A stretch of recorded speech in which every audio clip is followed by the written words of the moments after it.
Moving on now to Psalm 52. For the leader, a maskil of David. When Doeg the Edomite came and informed Saul, telling him, David came to Ahimelech's house. Why do you boast of your evil, brave fellow? God's faithfulness never ceases. Your tongue devises mischief, like a sharpened razor that works treacherously. You prefer evil to good, the lie to speaking truthfully, Selah. You love all pernicious words, treacherous speech. So God will tear you down for good, will break you and pluck you from your tent, and root you out of the land of the living, Selah. The righteous, seeing it, will be awestruck. They will jibe at him, saying, Here was a fellow who did not make God his refuge, but trusted in his great wealth, relied upon his mischief.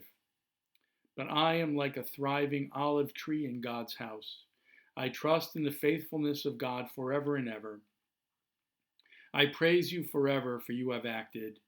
I declare that your name is good in the presence of your faithful ones. Once again, in this psalm, the writer is imagining that he is King David, who is naturally not yet king, although he has been anointed king by the prophet Samuel. Saul continues to retain the reins of sovereignty, even though he has lost the divine right of kingship. But Saul holds on, and meanwhile David, having amassed a small army of followers, is roaming from place to place, from village to village, gathering support, gathering further members of his retinue, and gathering strength. Saul, having become paranoid and deeply frightened of David, has had every single day of fear and dread, imagining that David will kill him and destroy him and take the kingship from him. David, meanwhile, holds off. David has had opportunities to kill Saul until now, but he continues to refrain from taking those opportunities up because he refuses to slay whom he refers to as the Lord's anointed. So he's going to bide his time. David's going to continue to grow in strength and continue to amass followers throughout the land, and will wait until he believes it is time for him to assume the reins of leadership, knowing that it is really in God's hands, and that when it is God's choice, Saul will be destroyed and David will become king of Israel. So that's the historical context in the Bible, described in chapter 22 of the book of Samuel, when Doeg the Edomite, allied with Saul, comes and informs Saul that David continues to be hovering around and has sought refuge in the home of a priest named Ahimelech. In a way, Doeg is acting here as an informer, as a spy, so that Saul, knowing David's whereabouts, will be able to track him down and kill him. So David is imagining Saul's dread of him and Saul's intent to kill him, and he is putting Saul and Saul's followers in the category of those who are evil and those who devise only wickedness. He brings it down to a matter of evil speech, of the evil tongue.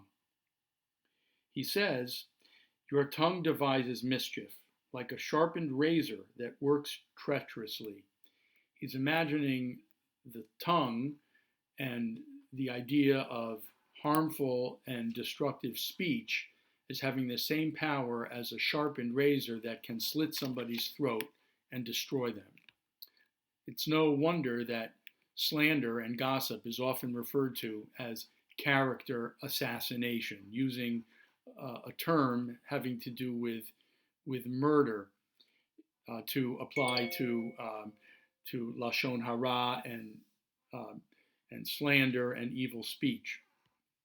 You love all pernicious words, treacherous speech, and so on. But God will give you your just deserts. He will tear you down for good, David says to the wicked, and break you and pluck you from your tent and root you out of the land of the living.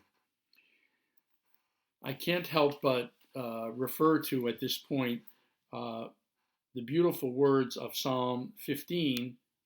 Proverbs chapter 15 that describes some of the qualities and characteristics of a righteous and moral person.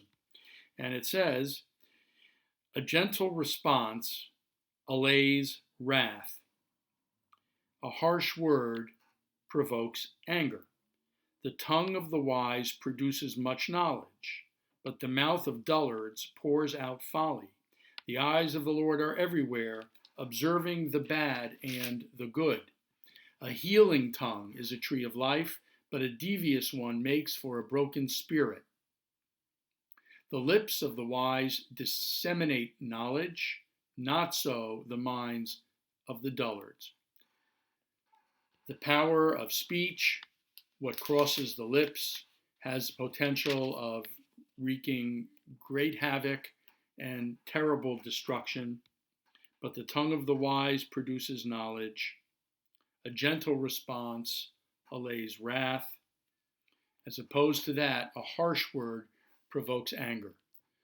Harsh words, character assassination, deceit, and lies that are spoken through the lips are the opposite of the words that are inspired by a heart filled with serenity and peace and love.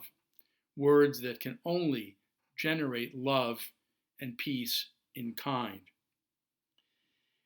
Now, even though the scriptures here are talking about the qualities of speech, in today's world, speech happens also not only verbally and vocally, but through printed words and texts, through emails, through Twitter, that allows people in positions of leadership to disseminate lies and harsh speech, particularly the leader of our country, whose tweets are often dripping with malice and with words of hate and calls for vengeance.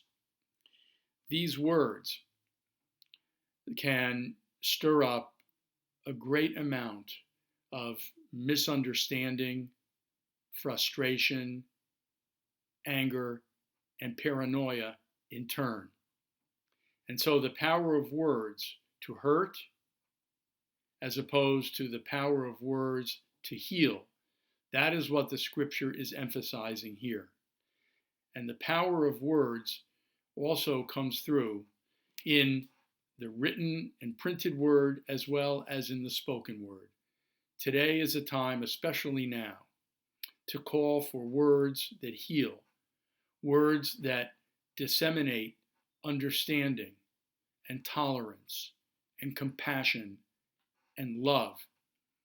Scripture teaches us that it is those words that will bring light into a world that is darkened by hate and deceit. And it is my prayer, and I'm sure it is the prayer of all of you who are listening to this, that the words of truth and love and peace will prevail in our troubled times. Thank you.